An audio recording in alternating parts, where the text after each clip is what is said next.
राजर्षी शाहू महाराज, एक असा राजा ज्यांनी गादीपेक्षा समतेचं राज्य मोठं मानलं. त्यांनी शिक्षण, आरक्षण आणि सामाजिक न्यायासाठी थेट ब्राह्मण वर्चस्वाला विरोध केला. शाहू महाराजांनी गरीब आणि होतकरू विद्यार्थ्यांसाठी शिष्यवृत्ती योजना सुरू केली.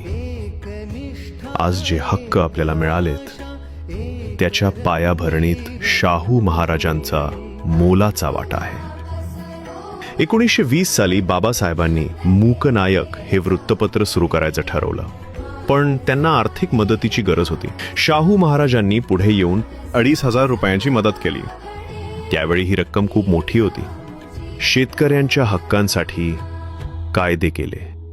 कर्जमाफी, भूसुधारणा आणि पाटबंधारे योजनेतून गावाकडचा सामान्य माणूस शासनाच्या नजरेत आला. जातीभेद मिटवण्यासाठी त्यांनी स्वतःच्या राजघराण्यात बदल केला. शाहू महाराजांनी मुलीचं लग्न धनगर समाजातील तरुणाशी लावून दिलं. ते केवळ राजा नव्हते, ते पहिले समाजवादी राजे होते.